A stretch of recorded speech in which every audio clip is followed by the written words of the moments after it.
My wife cheated on me with a coworker. But what hurt most? My daughter knew, and she helped her hide it. I disowned her. Years later, she came back. With tears, with a letter. And $20,000. Should I forgive her now? Or is it too late? My wife cheated on me, and to make things worse, my daughter sided with her and completely disrespected me. Because of that, I cut my daughter out of my will and ended up divorcing my wife. Now, my ex-wife is in a mental hospital. I feel like I have lost everything, my dignity, my pride, and the love I once had. Right now, I am a bare, vulnerable man who has to face the shame of what I have done. I disowned my own family and tore it apart. This is the only place where I am going to share this story. I do not want it to get out beyond this. If it does, I will delete my entire account. I am 48 years old now. This whole story began when I was just 20. That was when I met a girl I thought was absolutely perfect. She was 19 at the time. We connected immediately, and the chemistry between us was perfect. We dated for 2 years, and when she was 21, she became pregnant. We decided to move in together. At that time, I was living with my mother. My father passed away when I was 15, and my mom never remarried. She ran a consultancy firm where I worked as a receptionist. My late father had a construction business, but it was sold off while I was still young. At 23, I became a father to a beautiful baby girl.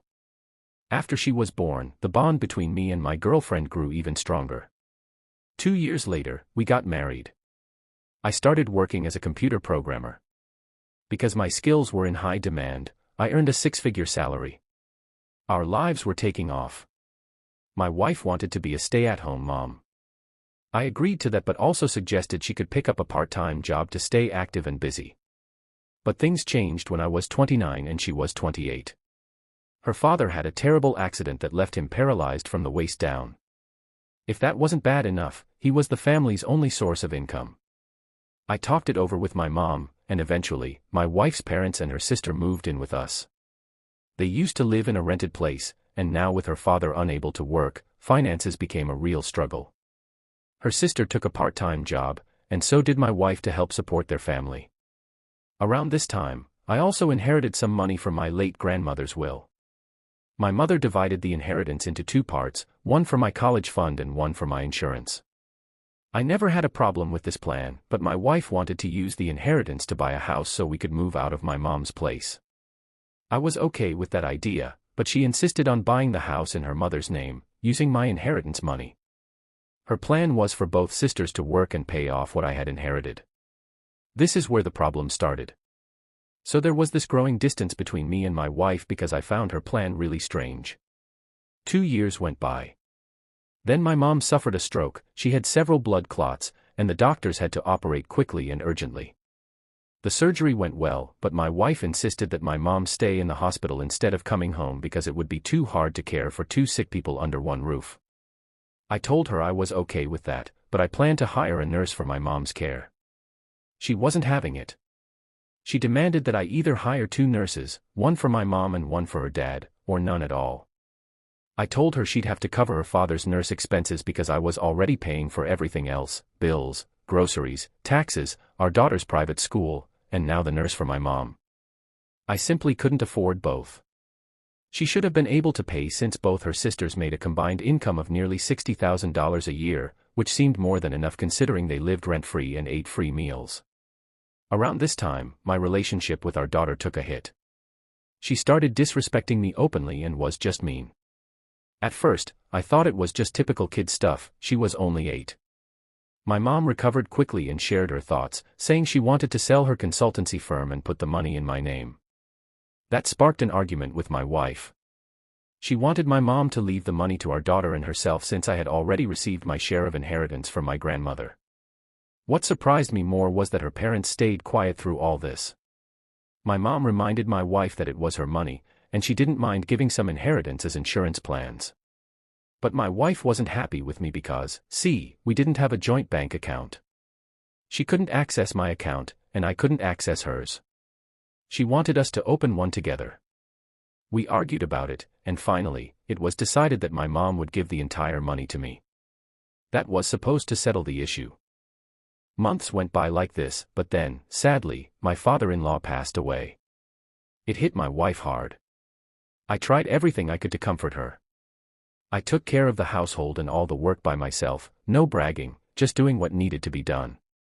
Still, it wasn't enough for her. I handled the funeral arrangements. Everything went smoothly, but she kept complaining that I could have done better. Eventually, she started sleeping in a different room with our daughter, who was 9 by then.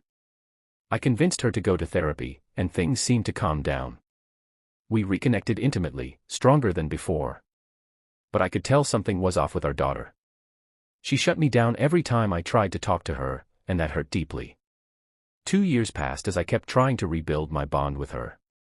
Then my mom passed away. She had another stroke and didn't survive. Her loss devastated me. You see, she had raised me mostly on her own because my dad was always busy. That's why I worked so hard to create a good relationship between our daughter and both of us. I slipped into depression, but my wife showed no support.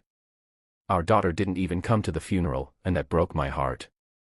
2 months after my mom's death, my mother-in-law suggested I should move out of my mom's house because I was too depressed and needed to move on. She said I was ruining the atmosphere and that moving out would lighten my mood. I stayed calm, but I looked straight at her and said, "Let me remind you of something. When your husband passed away, you and both your daughters were in mourning for 6 or 7 months. We never asked you to leave your home, did we? So how dare you tell me to move out of my own house?" She went silent. Completely stunned. Didn't say a word after that. Later, I tried to talk to my wife about it. I expected her to at least understand how inappropriate that was. But she just didn't respond. Nothing. A couple of days later, I was reaching into the fridge when I noticed my daughter's phone lying on the counter. A text popped up. It said something along the lines of, "Glad the old witch is finally gone. You can have the house to yourselves. Let's throw a party on your birthday." I froze. What did I just read? My daughter was 11 at the time. I opened the conversation. Yes, I know, but I needed to see it. And there it was. She was talking about my mom. Calling her the old witch. Then came the part that broke me. She called me an ape. Controlling. Selfish. And for what? I never denied her anything, except stuff that didn't make sense. She wanted a pony when she was 6. A koala at 9. A panda and her own car at 11. What was I supposed to do? Build her a zoo? I showed the messages to my wife. Her reaction. She got mad at me for reading our daughter's messages. We argued. She stormed off. And just like before, she went back to sleeping in a separate room. I tried to patch things up, I really did. But she kept shutting me down. Eventually, I had to agree to throw our daughter a huge birthday party just to get my wife to talk to me again. 3 years passed. Now, my daughter is 15, I'm 38, and my wife is 37. I had to travel to another city for a summit that lasted 4 months. While I was there, I landed a new job, better position, better pay, more opportunities. When I came back, something felt off. My wife had changed. She quit her job, started hanging out with friends a lot more, dressed in expensive designer outfits, got her hair done regularly. I didn't say anything, I figured maybe it was just a new phase, and I supported it. But our daughter? She didn't hold back anymore. She was openly disrespectful, mean, even mocking me to my face. I tried, again, not to snap. Her mom, grandmother, and aunt kept brushing it off, saying it was just teenage hormones. She's just going through a phase, they said. I wanted to believe them. I stayed quiet, tried to stay patient. Meanwhile, the physical part of my marriage was suddenly on fire again. I mean, things were intense. And I wasn't complaining, until one night she brought something up that left me speechless. She wanted to try something new, suggested I wear a chastity cage. Nope. I shut it down immediately. We argued about it for days. She got frustrated, eventually dropped the topic, and that was that. But things changed after that. The intimacy started to fade again. Then, out of the blue, she said she wanted to go on a girls' trip with her sister-in-law and our daughter.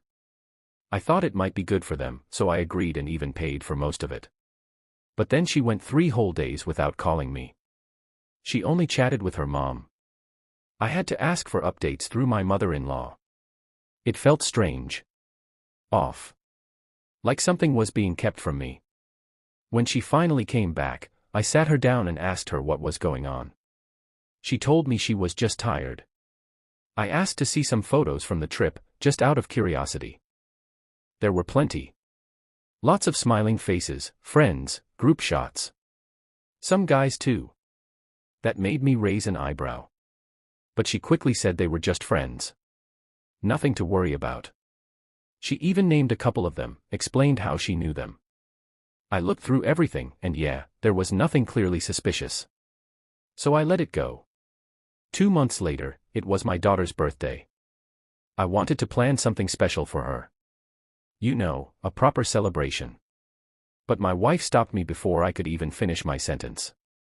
She said she already had something in mind, a girls' night. A what? Who takes their 15-year-old daughter on a girls' night? I told her that straight up. But she insisted it was just her close friends and their daughters. No alcohol, no partying, just a chill night. I didn't love the idea, but, fine. I didn't want to start a fight. Now, right around this time, my birthday was coming up. And I know it sounds silly, but ever since my mom passed, I stopped caring about birthdays. No celebrations. But every year, my wife still gave me something, a small gift, a gesture. It meant something. So yeah, I expected something again this year. She told me she and our daughter needed to go shopping that day. 6 hours go by. No messages. No calls. I waited. When they finally came back, empty-handed, I asked what happened. She said one of her friends got into a car accident and she had to stay with her. That's why she didn't answer my calls. I wanted to believe her. But something didn't feel right. 2 weeks later, she was showing me some pictures from our daughter's summer camp. We were on the couch, flipping through them together when our daughter called from the other room. She said she needed her mom. So my wife handed me her phone and walked off. And then it happened. While I was still holding her phone, a text popped up right on the screen. Hey, my dear daughter. I'm sorry for the late reply. I'm the lucky one to be your mom's boyfriend. Tell your mom I love her and give her a kiss for me. I'll text you soon. I stared at the screen, frozen. My heart was pounding in my ears. I read the message again. And again. It felt like the walls were closing in around me. I scrolled up. There it was, my daughter had messaged him. I'm glad you're my mom's boyfriend. Really wish you were my dad. XO. I stood up, walked straight to the bathroom, locked the door behind me, and just sat there, reading through the entire conversation. It was all real. The affair. My wife. This guy. My daughter knew. She not only knew, she approved of it. She was cheering it on. There were pictures. So many pictures. They went on vacations together. Girls' trips. More like family getaways with him. Candlelight dinners. Even on my daughter's birthday, they were all together. Smiling. Laughing. Playing pretend. There was even a photo of this guy kissing my wife, while our daughter pointed at them, laughing. Like it was cute. Like it was some fairy tale romance. And the worst part? My sister-in-law knew. She was in on it the whole time. The more I read, the deeper I sank. This man, this stranger, he knew everything about my life. My job. My habits. My bedroom. He was the one who suggested the chastity thing. That idea came from him. And the texts? They were from a hidden account, some fake username. But he knew. He knew everything. And then it hit me like a truck. On my birthday, while I was home alone, wondering where they were, my wife and daughter were at his house. With him. While I was out of town for 4 months, this guy was in my home. Sleeping in my bed. Living my life. And it was about to get worse. It had been going on for 4 years. 4.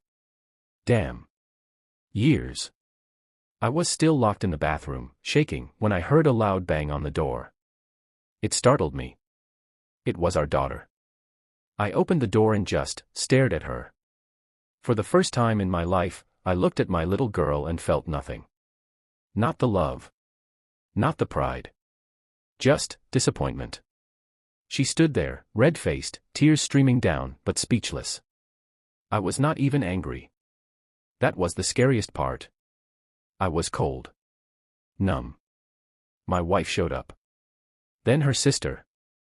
Then her mother. A little family reunion, right? I turned to my mother-in-law. I looked her dead in the eye and asked, "Did you know what your daughter has been doing?" Before she could speak, my wife jumped in. "We can talk." I lost it. "Shut the hell up or I swear I'll strangle you." It came out louder than I expected. Raw. Furious. The whole house probably heard me. Maybe the whole neighborhood. I turned back to my mother-in-law and asked again. This time, she nodded. She nodded. I looked at my daughter. "I'm sorry I wasn't a better father," I said quietly. "But I'll do one last thing for you. I'll divorce your mother." I didn't even call her my wife. I called her your mother. Like she was no longer connected to me at all. If that guy's the father you want so badly, then he can have the job. I turned to her, my ex-wife in waiting, and told her she had 9 days. Until the end of the month. That was all the time she had to pack up her things and leave, with her whole side of the family. "I'll handle the divorce paperwork. But for now, get out." She tried crying. But the way I shouted must have shocked her. She realized there was no point arguing. It was over. Done. That night, I did not sleep. I just sat in bed, staring at the wall. Staring at my phone. I scrolled through old family photos, like a funeral slideshow for a life that never really existed. By morning, I walked into the kitchen and told her not to bother cooking anything for me. "I don't trust you," I said. "For all I know, you might poison me."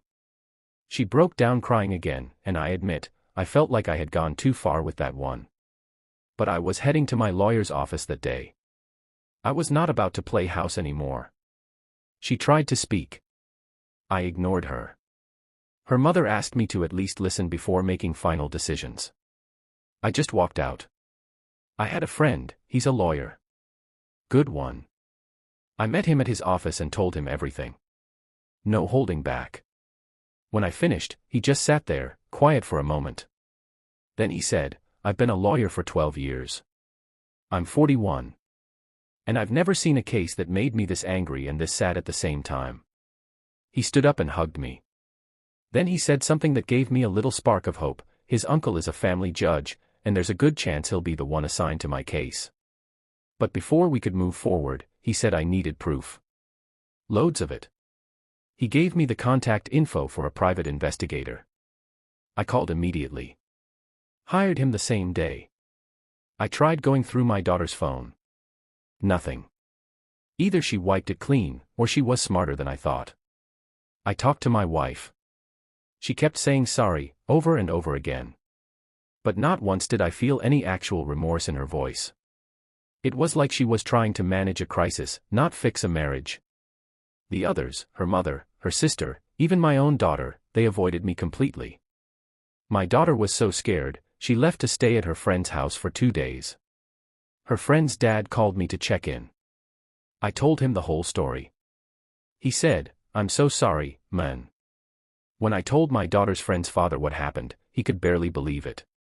Honestly, who would? What father expects betrayal from his own kid? A few days later, the private investigator got back to me. He had found the guy. Turned out, the guy was a small-time punk from the countryside, spineless, full of bravado but terrified of commitment. A petty thief, too. And surprise, surprise, he used to work with my wife.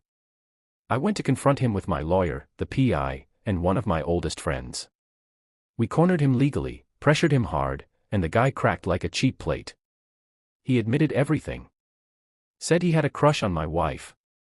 Some coworker dared him to score with her, and he took the bait. What started as a challenge turned into some twisted version of love. Apparently, he was the one behind the anonymous messages calling my mother a witch. Real classy. He'd created a fake profile just for that. Before the affair even began, he was already friends with my daughter. Then, once my wife told him she was ready to cheat, things escalated. He agreed to provide written statements, a recorded confession, even photos, and he offered a witness, too. All he wanted in return was for me to keep his name out of his workplace and away from his sick mother back in the countryside. The woman's in her 60s and has heart issues. He also asked for a few $1,000. I gave it to him. Deal made. My wife packed her bags and moved out with her family. She asked for a few more $1,000 to cover a lease, and I gave her that too, because I was done. Ready for court. When the divorce hearing came, I unloaded everything. I laid out every message, every screenshot, every video. The guy's confession, the photos of them kissing, holding hands, every bit of dirt. Her face when it all came out. Like curdled milk, she turned pale and sour at the same time. She tried playing the "he's abusive" card, but it fell apart fast. There was no proof. If I were abusive, why would I let her work? Why would I let her entire family live under our roof? Even her own lawyer looked shaken by how much evidence we had. In the end, she folded. She apologized. Told the court she regretted everything and would do anything to make it right, even if it took the rest of her life. The judge reviewed everything carefully. In the end, he ruled I had to pay spousal support for 4 years. There was no custody battle. Our daughter was already 17, and she chose to stay with her mother. I did not object. I was too tired to fight that part. We'll come back to her later. The judge awarded my ex-wife half of the house and her car. That was it. I made her an offer, I'd buy her share of the house. I still had a sizable inheritance from my mother, and I knew the real estate market was going to rise soon. Holding onto the house was a smart move. Then, I asked the judge for one more thing. I wanted my name removed from my daughter's birth certificate. He told me that was not legally possible. So I said, if that is the case, then I will disown her. My ex's face went ghost white. She whispered, "How could you?" I looked her right in the eye. "You made this happen." My daughter shouted, "Dad! You can't do this." Right there in the courtroom. I said nothing. Didn't even look at her. The judge was kind. He understood. He told me I could not legally disown her, but I could remove her from my will. And that is exactly what I did. It took 8 long months to finalize the divorce. But when it was done, I felt lighter than I had in years. I was finally free. As I stepped out of the courthouse, the weight finally lifted from my shoulders. I hugged my lawyer. That man saved me, legally, emotionally, maybe even spiritually. Then came the shadows of my past. My ex-wife and my daughter approached me. My wife's voice cracked. She said she knew she had no right to even ask for forgiveness. But if I could find it in my heart. I cut her off. I don't have a heart anymore. You ripped it out. She said nothing. Then my daughter stepped forward, eyes teary. She told me she was sorry, that she made a mistake, and she wanted to be the daughter I deserved. Asked me for another chance. And then, she had the nerve to call me Dad. I looked her straight in the eyes and said, "You must be confused. I'm not your dad, I'm just an ape, remember? If you're looking for your real dad, well, your mother's single now. Go talk to him." She tried to follow me as I walked away. But I never looked back. On the drive home, I turned to my lawyer. I asked if I could tell the company where my ex-wife worked what she had been up to all these years. He looked at me and said, "First, let's get you a restraining order." So I did. With help from my police friend and a sympathetic judge, I secured it. Then I went full scorched earth. I made 5 copies of all the evidence. One went straight to her workplace. Another I mailed to her boyfriend's ailing mother, the one with heart issues in the countryside. I kept one for my lawyer. Burned another in a little backyard ritual of closure.